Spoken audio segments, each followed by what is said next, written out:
versículos 9 al 12, dice: y vino Naamán con sus caballos y con su carro, y se paró a las puertas de la casa de Eliseo. Entonces Eliseo le envió un mensajero diciendo: ve y lávate 7 veces en el Jordán, y tu carne se te restaurará y será limpio.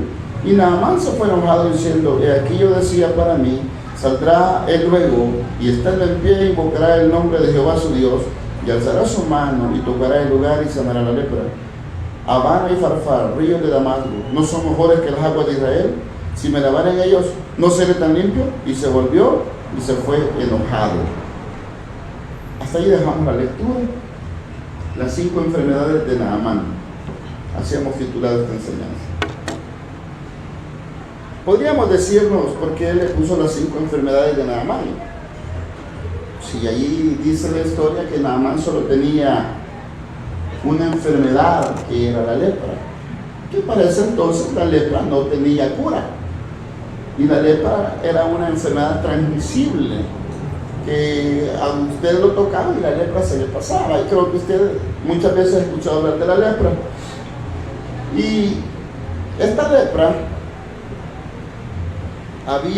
cuando alguien se llenaba de lepra en Israel, había lugares especiales, ciudades de leprosos, donde los sacaban fuera y no podían juntarse, porque la lepra les iba arruinando la piel, los hacía perder la sensibilidad, y hasta podían quebrar un dedo o algo y no les pasaba nada, la misma lepra.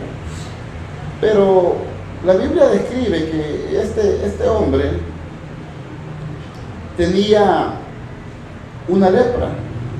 Esa enfermedad dice de que el hombre era muy respetado en la nación. Dice de que este hombre entraba a la presencia del rey, dice que era valiente. Pero aquí se nos describe esa enfermedad. La lepra, él no era israelita, él era sirio. En el caso de los israelitas no podían estar con los leprosos, pero él sí, él entraba a la corte del rey, pero tenía esa enfermedad. Y la primera enfermedad que él tenía es la lepra. Y la lepra es como el pecado. La lepra va contaminando todo el cuerpo hasta que lo hace insensible, y de igual manera el pecado. El pecado empieza a hacer insensible el corazón de cada uno de nosotros. Y cuando venimos a sentir, hemos normalizado muchas cosas. En el caso de los leprosos, perdían la sensibilidad. Un leproso podía golpearse su brazo, su mano, y ya no tenía sensibilidad. Él pasaba y no sentía. Y así muchas veces nosotros. Hay pecado en nuestra vida que ya estamos tan insensibles que no sentimos. Lo hemos visto normal. Lo hemos visto de lo más normal. Que nosotros podemos hacer o decir algo que la Biblia lo condena, pero como estamos habituados a ello, para nosotros nos volvimos como Naamán, leprosos espiritualmente hablando. Y por eso usted encontrará en las congregaciones diferentes personas que están dentro de las congregaciones y viven en pecado. Entre ellos encontrará muchos pastores que tienen doble vida, pastores que tienen su esposa pero que tienen amantes y siguen ministrando, pero porque el temor, el respeto a Dios se ha perdido, porque el pecado ha contaminado su corazón, y es como esa lepra, y poco a poco el pecado le va contaminando. Por eso en Jeremías Dios le dice a la nación de Israel, cuando la ha castigado, le dice a Judá, le dice: no te ocasionó todo le enumera una serie de consecuencias por haber pecado. Le dice: no te ocasionó esto el haber perdido, el haber faltado mi temor en ti. Porque cuando el temor de Dios, no el temor a Dios, no miedo, sino el temor de Dios en mi corazón desaparece, me es indiferente pase lo que pase. O sea, igual podemos ver que alguien está súper mal y a nosotros nos da igual. Total, nosotros no me afecta. Hablábamos con alguien y platicábamos, me decía: no es normal que los evangélicos nos alegremos por el régimen de excepción y por todos esos muchachos. Sí, que ellos tienen que pagar lo que hicieron, pero que nosotros como evangélicos celebremos no es normal. Que ellos tienen que pagar. violaron las leyes terrenales, pero que ya usted como evangélico, yo como evangélica, hasta celebremos y está bueno, gloria a Dios, aleluya. O sea, ya no, porque nuestro corazón se hizo insensible al dolor de los demás. No es normal. Entonces, la lepra que Naamán tenía espiritualmente es como el pecado de nosotros. Normalizamos muchas cosas. Normalizamos la homosexualidad. Bueno, total, es la vida de ellos. No, la Biblia dice que somos la luz del mundo, la sal de la tierra, y tenemos que decirle, tu vida es desagradable delante de Dios. Y si no te arrepientes y no naces de nuevo, te tocará el infierno. Pero hemos normalizado eso. Al extremo de las congregaciones donde llegan, va a encontrar, disque hermanos, que llegan hombres con hombres, como pareja al culto y con una Biblia en la mano. Y yo lo entendí. Gracias. Eso no es normal. Eso no es normal para nada. Hay pastores que ellos dicen que Dios los ha llamado, pero que son homosexuales. Aquí tenemos casos, en esta colonia. Ese es el pecado, es la lepra espiritual.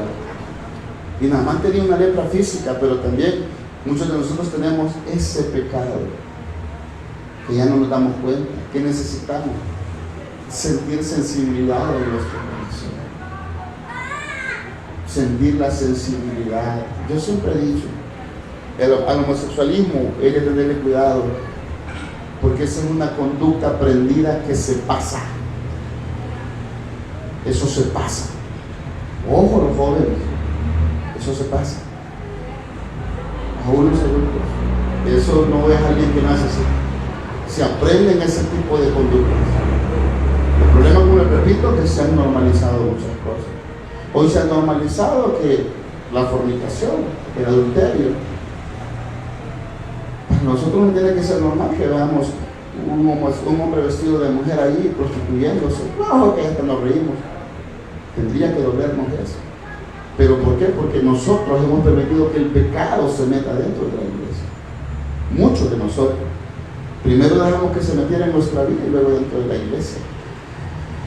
Y muchos hoy están permitiendo muchas cosas porque se han dedicado a vivir de las iglesias, a vivir de diezmos y ofrendas. Usted encontrará en las congregaciones que hay un montón de hermanos que se andan bajando a todo el mundo. Y al que se descuida y lo bajo, hermano, mire, preste y lo voy a pagar. No paga. Hermana, y no paga. Y así nos hemos ido. Y hemos normalizado esas cosas. No es bíblico. La Biblia dice no le deban nada a nadie. Pero sin embargo, muchos de nosotros dentro de las iglesias evangélicas estamos así. La lepra que Naamán tenía. La segunda enfermedad que Naamán tenía, aquí mismo en el versículo 9, dice 5:9, y vino Naamán con sus caballos y con su carro y se paró a las puertas de la casa de Eliseo. Entonces Eliseo le envió un mensajero diciendo, ve y lávate 7 veces en el Jordán, y tu carne se restaurará y serás limpio. Y Naamán se fue enojado. La otra enfermedad que tenía, que no era física, era una enfermedad del corazón, el mal carácter. Se fue enojado. ¿Cuántos de nosotros no tenemos un mal temperamento? Dice, no, es que de carácter fuerte porque grita y golpea. No son de carácter fuerte, son de carácter débiles. Los de carácter fuerte pueden sostenerse y aguantarse. No confundamos el temperamento fuerte, pero este hombre dice que se fue enojado. Estaba este hombre con necesidad de ser sano, pero él estaba enojado. Y esa es una enfermedad del corazón, el mal temperamento. Muchos de nosotros tenemos ese mal delante de Dios. Nos enojamos con Dios muchas veces porque no nos da lo que queremos o hace las cosas como nosotros quisimos. El mal temperamento. Este hombre que era tan importante, ¿sabe cuál es el problema de nosotros? Que a nosotros se nos han enseñado los privilegios y beneficios de ser los hijos del rey, las hijas del rey, los príncipes del rey, las princesas del rey. pero no se nos han enseñado las responsabilidades que conlleva ser hijo del rey.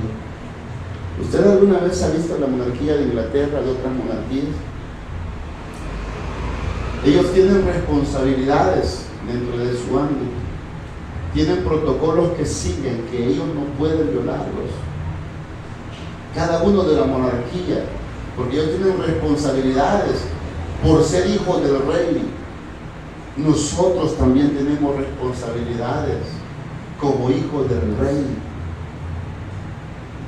Pero muchas veces nosotros solo estamos acostumbrados a los privilegios y se nos ha hecho creer que Dios está para complacernos todo lo que le pidamos.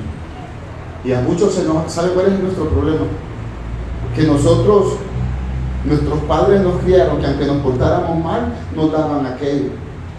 Entonces nosotros creemos que Dios es así, que yo puedo vivir como quiera, que Dios tiene la obligación de darme lo que a mí se me ocurra pedirle. Dios no funciona así. Que muchas veces somos tan insolentes con el Señor, somos muy insolentes, que nos enojamos. Y a veces no solamente con Dios. Hay gente dentro de las iglesias que usted no les puede decir nada, porque enseguida es que se pone en un temperamento que tiene. ¿Y sabe qué decimos? Es el celo espiritual. Mentira. Se llama carnalidad. Las iras. El celo es diferente. Pero muchas veces nosotros hemos confundido lo que es el celo de Dios con la ira. Decimos, es ira santa. ¿Qué es la ira? Ya usted conoce el concepto de qué es la ira. Se tomó el tiempo de buscarlo en el diccionario. Yo he llegado a la conclusión que la iglesia necesita ser enseñada para saber cómo comportarse, para saber qué hacer. Un licenciado en administración de empresa va a estudiar para saber qué hacer para cuando se desempeñe en empresa. Un ingeniero va a estudiar 5 o 6 años para saber qué hacer cuando se desempeñe en su área de efectividad. Pero ellos han ido a aprender primero. Quiero decirle algo: usted y yo necesitamos aprender de la Biblia para saber comportarnos como hijos de Dios. Pero no podemos nosotros pretender. No puedo yo pretender ser arquitecto y hacer cosas de arquitecto sin haber estudiado. No puedo yo tener éxito en eso. No puedo tener éxito en mi vida cristiana evangélica sin tener yo la capacidad de parte de Dios a través de su palabra para vivir la vida cristiana. No tendré éxito. Ayer les predicaba a las hermanas un tema que a muchos les molesta, porque están amargados, hay amargura en muchos. ¿Cómo ser prosperado financieramente? Ayer lo prediqué, porque tenemos muchos conceptos equivocados sobre el dinero, y muchos hasta hablar de dinero es pecado. Y ahí lo puede escuchar, la página está grabada. Y así hay muchos conceptos equivocados que tenemos nosotros. Porque el evangelio que nos han dado es un evangelio diluido. Porque cuando ya el evangelio nos confronta, pero no hay nada mejor que nos confronte la palabra. Porque cuando usted se dedica a leer la palabra lo confronta y usted no puede pelearse con Dios. La Biblia dice: quítense de vosotros toda gritería. No dice yo se la voy a quitar. Quítense ustedes esa gritería.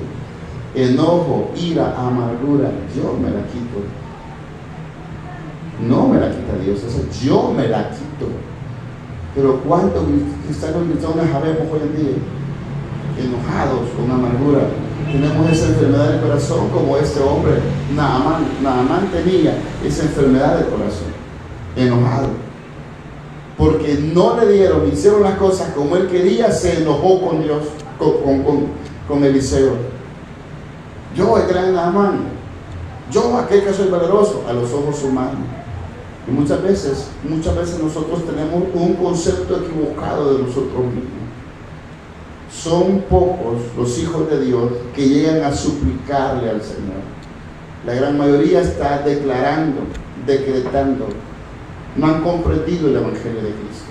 Y encontrarán miles, millones en el mundo que tienen un falso evangelio y que viven vidas cristianas miserables y que están enojados con Dios La Biblia dice que el que esté en Cristo, nueva criatura es. Las cosas viejas pasaron. No podemos decir que somos evangélicos y seguir siendo lo mismo. Un cambio tiene que haber en nosotros. En este hombre tuvo que haber una transformación, pero tenía no solo la enfermedad de la lepra, sino que la segunda enfermedad que tenía era ese temperamento malo. ¿Y sabe qué es lo que sucede? ¿Qué es lo que nos hace llevar el temperamento malo? Busque conmigo Proverbios 14, 17. Proverbios 14, 17. Mira el mal temperamento, lo que lleva a cometer. ¿Qué dice? El que fácilmente se enoja, ¿hará qué dice? Locuras. ¿Cuántas locuras no hemos hecho cuando fácilmente nos enojamos? Puede ver las redes sociales que sale gente agarrándose a golpes por un parqueo o porque le quitaron 3 veces. ¿Y dónde termina? En la prisión. ¿Por qué? Porque fácilmente se enoja. El que fácilmente se enoja, haga locuras. Muchos de nosotros somos así. No nos dejamos de nadie. Se nos olvida que nosotros representamos a Cristo. Y no solo echamos a perder nuestro testimonio como personas, sino el testimonio del Evangelio de Cristo. Le damos excusas a la gente porque no hablan de nosotros. Habla y es hermano. Y es hermano. El que fácilmente se enoja hará locuras. Busque el capítulo 12 de ahí de Proverbios, versículo 18. Mire.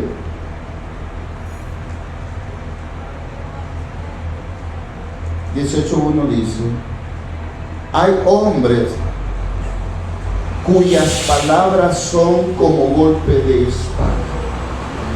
¿Cuántos de nosotros nos ofendemos con las palabras que decimos en un momento de locura?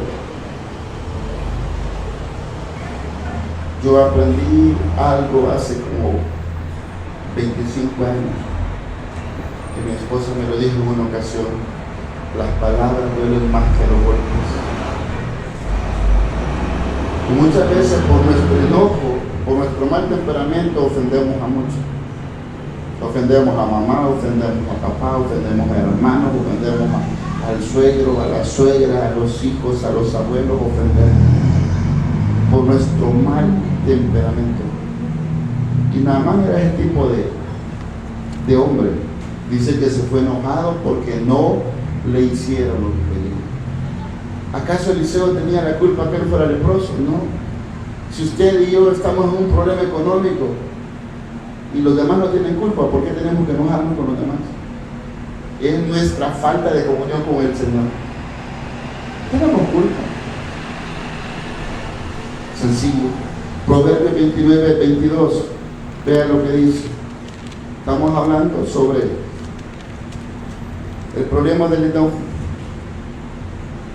que dice: el hombre iracundo levanta contiendas y el furioso muchas veces peca. ¿Se da cuenta de la enfermedad del enojo? El hombre iracundo, el pendenciero, el pleitisto levanta contiendas. Y el que se enoja, dice que peca pocas veces. ¿Qué dice? Muchas veces peca. El enojo, el mal temperamento hace que nosotros pequemos contra Dios y contra nuestros hermanos y hermanas, contra nuestro propio. La tercera enfermedad que tenía este hombre, ahí en el 11 dice: y Naamán se fue enojado. La segunda, ¿cuál es? La tercera, perdón, la impaciencia. ¿Cuántos de nosotros como evangélicos somos impacientes? Como decía alguien en una prédica, prueba de ellos hacer la cola en el banco. ¿Y por qué nos pasa eso? Porque dejamos todo para última hora. Aunque tuvimos el dinero para pagar el recibo, se vence el 24, ahí andamos. Pero mañana se vence ya en anda, allá. Y después vamos a pelear a la corte. Busque, y en nuestro enojo vamos a ponerle paciencia. Y esa cajera que no se apure, este vigilante, ¿no? La impaciencia. ¿Sí o no? ¿Y qué cree que tengo? Su tiempo. La impaciencia. Y el vigilante, mire, espera ahí en la colita. Ah, no, que el gorro está esperando. Y el vigilante, ¿qué culpa tiene de que usted y yo seamos irresponsables? Y pecamos contra Dios. ¿Sabe por qué? Porque la Biblia declara que el hombre fue hecho a imagen y semejanza de Dios. Y dice que amarás a Dios sobre todas las cosas y a tu prójimo. Sí, ese vigilante, esa cajera, ese vigilante del parqueo, él es nuestro prójimo y nos manda a Dios a amarlo. La impaciencia. Él se fue, enseguida se fue. Enseguida Naamán, el gran Naamán, estaba esperando Dios, impaciente. Él le dijo, vas a hacer esto, esto y esto. No, él quería que fuera como él quería y que fuera allá. ¿Cuántas veces nosotros perdemos con el Señor por esa actitud, por esa enfermedad del corazón? Dios nos manda a esperar con paciencia. El Salmo 41 dice, pacientemente esperé a Jehová. Y las características que menciona el rey David en ese salmo, y dice, y me sacó del pozo de la desesperación. Imagine que la desesperación que él tenía la compara con un pozo del lodo cenagoso. Dice que puso mis pies sobre roca en lugar espacioso, pero esperó pacientemente. ¿Cuántos de nosotros tenemos esa enfermedad como Naamán, la impaciencia? Muchos se han ido de la iglesia por eso. Muchos dejaron sus privilegios por eso. Muchos fueron a pecar con el novio o con la novia por la impaciencia, porque no quisieron esperar en Dios, el novio o la novia, y luego se la meten. No esperaron el esposo o la esposa que Dios les iba a dar. No esperaron el trabajo que Dios les iba a dar. No esperaron el negocio que Dios les iba a dar. No esperaron el préstamo que Dios les iba a dar. No, impaciencia, impaciencia. La impaciencia. Pero la única forma en la que uno puede estar paciente es en la presencia de Dios. Solo allí uno se siente seguro. Pero es lo que no queremos, estar en la presencia de Dios. No nos gusta. ¿Sabe qué es lo más triste de todo? Que pretendemos vivir con Dios una eternidad y no queremos vivir con Él aquí. Es un ratito nos desespera. Pero queremos vivir con una eternidad. Conceptos equivocados que tenemos del Evangelio. Malos conceptos. Las cosas hay que hacerse como yo quiero y ya. Dame paciencia, pero ya. Y paciencia nada más. Se fue. Ya me voy. No. Solo escuchó y se fue. Pero qué bueno cuando andaba uno de los siervos con él y le dijo, mi Señor, si el profeta te pide una gran cosa, no la haría. Es lo mismo que hagas una gran cosa o esto hacer, hombre. ¿Qué perdés? Calmate. ¿Qué tal en su impaciencia no hubiera dado ese hombre y nada más se va? ¿Cómo hubiera muerto él? Leproso. Pero sin embargo, él recibió el milagro. ¿Por qué? Porque hubo alguien que le dijo, calmate, calmate, no andes bloqueando, espérate nada más. Y recibió su milagro. ¿Y cuál fue el milagro que recibió? Dice que su piel parecía la de un bebé. La impaciencia es algo que a Dios le desagrada, que no glorifica a Dios. Esa es la tercera enfermedad. Salmo 138:6, miren lo que dice.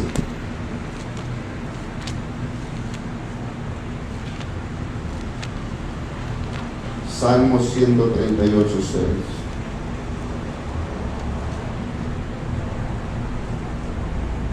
Porque Jehová es excelso y atiende al humilde, mas al altivo mira de lejos.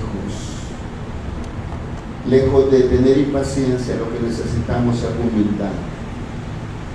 Dios no le dará respuesta, por más que usted diga voy a hacer 31 para que Dios me responda allá. No, todo tiene un tiempo y una ocasión.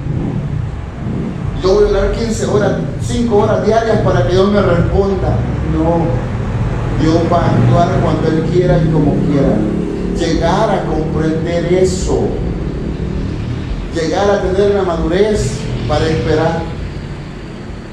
Pero todo lo queremos rápido. Y la impaciencia nos hace cometer una serie de cosas que luego nos van a afectar al futuro y nos vamos a lamentar. La impaciencia. Pero la paciencia solo se consigue a través de los problemas. Sí, es romano. La paciencia se produce a través de la tribulación. De manera que los procesos vienen en nuestra vida para que nos formemos paciencia. Pero esa es otra enfermedad que tenemos. La cuarta enfermedad. Volvamos allá. 5:11. Y Naamán se fue enojado diciendo: he aquí yo decía para mí, saldrá él luego, y estando en pie invocará el nombre de Jehová su Dios, y alzará su mano, y tocará el lugar, y sanará la lepra. La cuarta enfermedad es la incredulidad. Naamán tenía un concepto muy equivocado de Dios. Naamán vivía de la fe de otro como muchos. Muchos de nosotros vivimos de la fe de otro. Ore por mí. Si la Biblia no dice, porque tenemos entrar, ¿qué dice? Confiadamente al trono de la gracia, para alcanzar misericordia y hallar el oportuno socorro. Que entremos. Si todos vamos a entrar, pero ¿cuál es nuestra otra enfermedad? Como él, la incredulidad. Lo que Naamán esperaba que al nomás él llegara, que le fueran a Eliseo, ahí está el general Naamán. Mira el concepto que él llevaba predispuesto. Naamán creía y quería que las cosas se hicieran como él pensaba. Y él empieza a decir, yo decía para mí, saldrá luego. Él esperaba que Eliseo saliera corriendo. Así ya vino Naamán, ¿dónde está? Él esperaba que saliera a correr a recibirlo. Y luego que saldrá luego.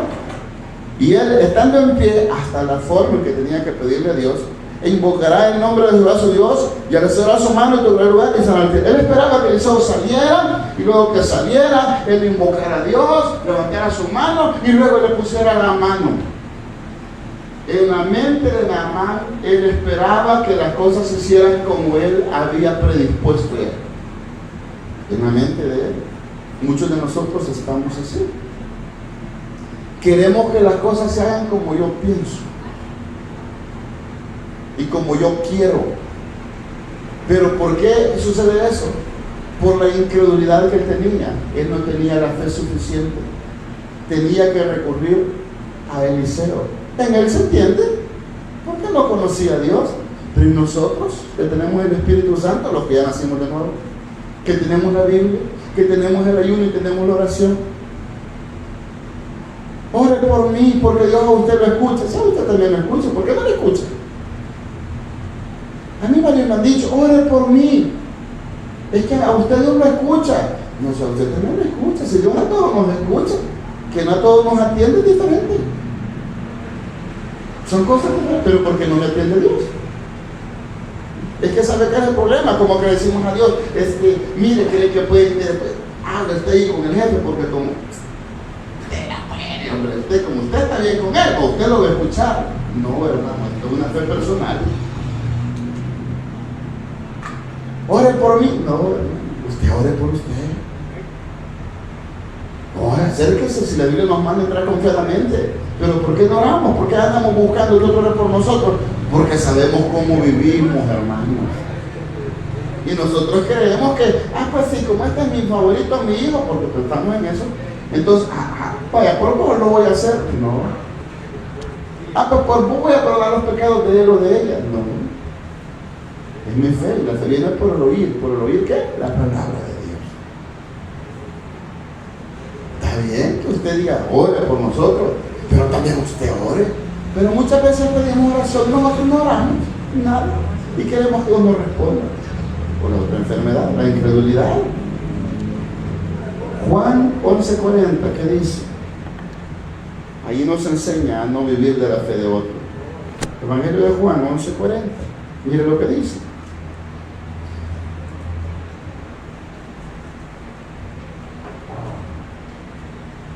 8:40, está hablando de la resurrección de Lázaro. Y él dice, Jesús le dijo, no te he dicho que si crees, verás la gloria de Dios. Eso no tuvo que decir.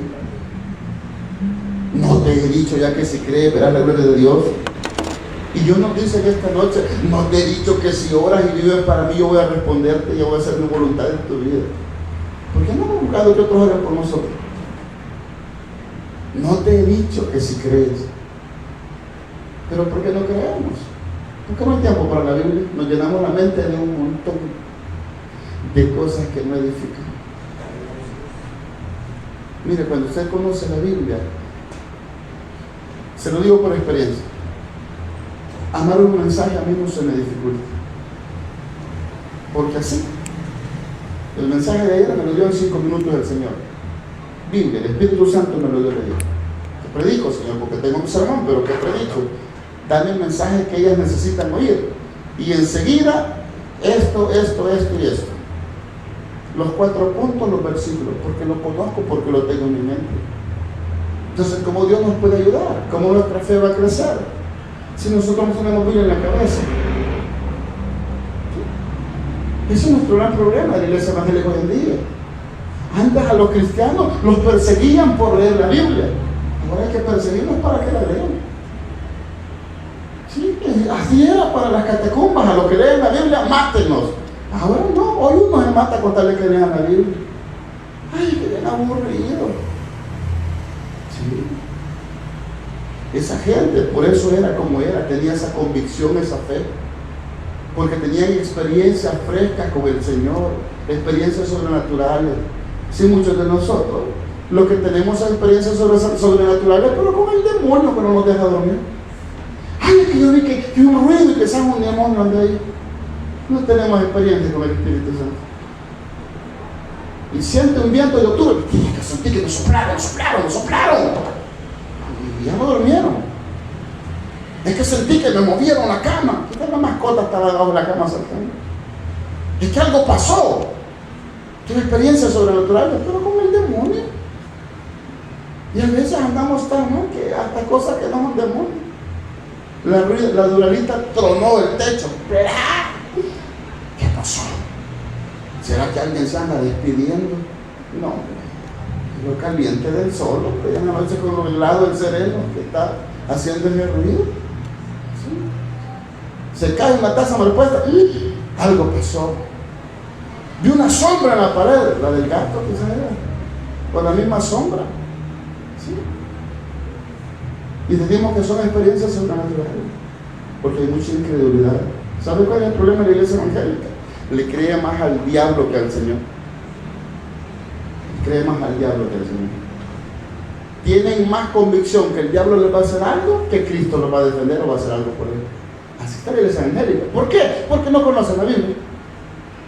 Y mire, y sean cuidadosos con lo que escuchan ustedes, no escuchen cualquier predicador. Andan escuchando un montón de cosas que no son bíblicas. La quinta enfermedad, verso 12. Habana y Farfar, río de Damasco, no son mejores que todas las aguas de Israel. Y si me lavaren ellos, ¿no seré también limpio? Y se volvió y se fue enojado. Vaya. La última enfermedad en Amán, la soberbia. La soberbia. Y digo, ¿y cómo me pide que me bañe en ese Jordán todo chuco? Si los ríos de mi tierra son mejores. La soberbia muchas veces así somos nosotros. ¿Y cómo vas a creer que, pues mira ese, ni orido que ha respondido, Dios cobrado, Dios no me quiere responder? Vas a creer que ni se congrega y Dios sí le ha respondido y a mí no. ¿Yo qué paso ahí? Miren, hermano, pero Dios a veces por soberbia a la gente no le responde sus peticiones. Y aún así pasa metido todos los días en la iglesia. Y aún así viernes. Y aún así ayuna. Pero si hay soberbia en el corazón, lo acabamos de leer. Y a los soberbios los mira, a los antiguos los mira de lejos. Ah, sí, pero él te va a tener. Este hombre era soberbio. Y muchas veces hay mucha soberbia en el corazón. Él menospreció el río de Jordán. Menospreció aquel río que para él era sucio, que los de Habana y Farfar eran mejores los de su tierra. Y muchas veces así, ¿y cómo ese desgraciado me va a enseñar a mi Biblia, esa desgraciada? No, hombre. El menosprecio, muchas veces. Porque como ese vocabulario usamos también nosotros los evangelios. Pero el menosprecio de eso, a veces Dios lo está utilizando. Y ese es lo que me va a enseñar a mí. A veces Dios nos avergüenza a través de las personas que son ebrias. Es bien duro, pero es una realidad. La enfermedad de la soberbia, ¿cómo la padece la iglesia evangélica hoy en día? La enfermedad de la soberbia. Sentirnos superiores a los demás. Mira, hay un espíritu de sobriedad dentro de la congregación. Yo le voy a decir algo. Los talentos que cada uno de nosotros tenemos nos los ha dado el Señor. Es su gracia. Yo créame que tenemos estos instrumentos. Podemos tener unos instrumentos más caros. Una batería que valga $5,000, un teclado que valga $8,000. Podemos ser los mejores músicos, pero si la soberbia está en nuestro corazón, Dios no lo ve con agrado. Podemos tener nosotros y que todos nos admiren en la iglesia. ¡Wow! ¿Cómo toca la guitarra? Y es que cómo levanta la voz y hace hasta los vibratos, ¡ah! Como nadie. Pero si hay soberbia en el corazón, todo lo que tenemos Dios nos va a dar. Esa casita, Dios te la da. Ese carrito, Dios te lo da. Ese negocio, Dios te lo da. Tus hijos, Dios te los ha dado. Deja de quejarte del trabajo y de tu negocio. Porque eso por lo que tú te quejas, hay otros que lo desean. ¡Qué desgracia! Solo $10 ando en la bolsa. Hay quienes desean esos $10. Es triste escuchar a alguien y que diga, compró el café porque yo juro para el pasaje, tengo de mañana. Yo he escuchado gente que me ha contado eso. Fíjense que esto dijeron, algún vecino también, compré el café solo para el café, compré el café porque yo juro para los pasajes de mañana tengo. Y a veces uno se da el privilegio de comer muchas cosas. Pero la soberbia muchas veces no nos hace reconocer que todo lo que tenemos es de parte de Dios. Yo le pido al Señor, hay soberbia en mi corazón. Yo lo reconozco. Pero le pido al Señor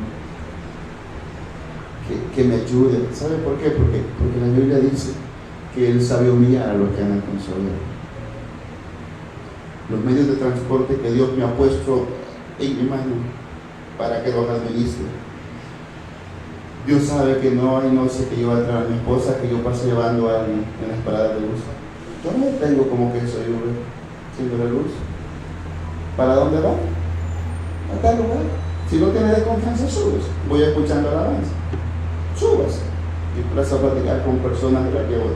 ¿Cuánto le debo? No, yo no cobro, solo subo. Esto Dios nos lo ha dado para el servicio. Y vive Cristo, que no le estoy mintiendo ni impresionándolo. Sé que es aquí. Sin micrófono lo voy a decir. Allí yo le he hecho de taxista. No hay taxis, hay urgencia. Súbase, ¿cuánto le debo? Nada, vamos. Solo que no les voy a decir a los muchachos porque van a meter en problemas por llevarlos y no cobrar. Ahí yo he llevado hermanos de otra congregación de ahí enfrente que ya me han dicho, ¿y usted es taxi? No, hermanos, ¿y para dónde van? A tal polígono, va, súbase. ¿Cuánto le debo? No, gracias. Porque todo lo que tenemos Dios nos lo ha dado. Todo lo ha dado. ¿Cuál es la soberbia? Yo uso camisa de marca. Dios te la dio, dale gracias a Dios por eso. Todo lo que tenemos. La soberbia. Muchas veces, ay, ni esto, que te aburre lo mismo. Yo he escuchado a todos, ay, no, pollo, ya aburre. Dale gracias a Dios porque hay gente que hace un pollo. Ay, lo mismo del mediodía comer en la noche. Ay, no, hay gente que desea. A mí no me gusta comerlo del mediodía. Ay, no. Dale gracias a Dios que tienes. ¿Sí? Porque hay gente que no tiene. Hay gente en las maquilas que compra una cobra de queso con una cobra de tortillas. Y eso come. Hay gente que va en los autobuses con el pasaje y compra una cora de dulce para ir mascando porque no aguantan el apetito. La soberbia, porque se nos olvida lo que Dios nos ha dado. La soberbia de botar hasta la comidita. Ay, no, que dejamos que arruinen las cosas. ¿Sabes qué hizo Jesús cuando levantó a aquellos miles de personas? Les dijo a los apóstoles: recojan todo lo que ha quedado para que no se desperdicie nada. Déjame recordarte algo en esta noche. Dios es enemigo del desperdicio. Cuando vayas a comer una parte, deja andar dejando cortesía. Yo dejo de que cómase todo, no desperdicie, porque esa comida, es que ¿qué van a pensar de mí? Que se comió todo. ¿Qué le importa más? ¿Agradar a los hombres? Bueno, a mí si me invitan, yo me voy a comer todo lo que... Uy, el pastor todo se comió y no por eso me lo puso, pues. ¿O qué quiere? ¿Que le deje la mitad de un pedazo de pan? No, hermano, porque es pecado desperdiciar. Hay mucha gente que desea comer. Hay mucha gente, y veo casos aquí en nuestro país, que desean algo. Niños que desean un sorbetito y se alegran. Niños que desean una pelotita plástica que vale como 35 o 25 centavos. Y usted se lo da, ellos son felices, porque ni para eso tienen. Gente que usted le lleve ropita usada y ellos son felices. Y los niños se las dan, y cuando se las dan, se las lava la mamá, y al día siguiente se las vuelven a poner, y se las lavan y se las vuelven, y toda la semana la misma ropa, y la mamá va a lavársela.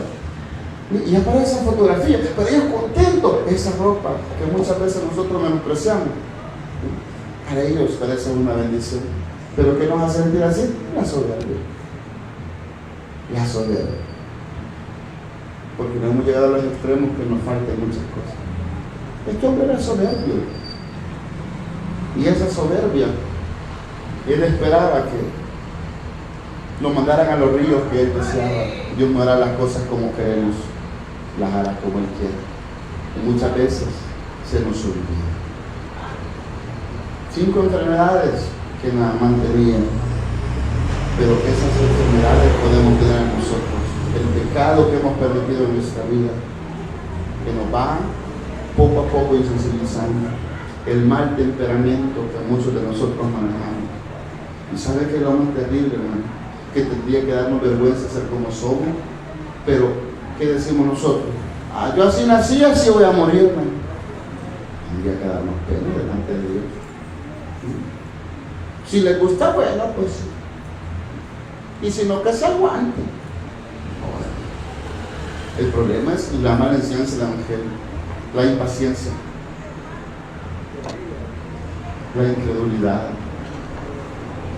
la soberbia, enfermedades que Naamán tenía, pero que nosotros las podemos estar padeciendo.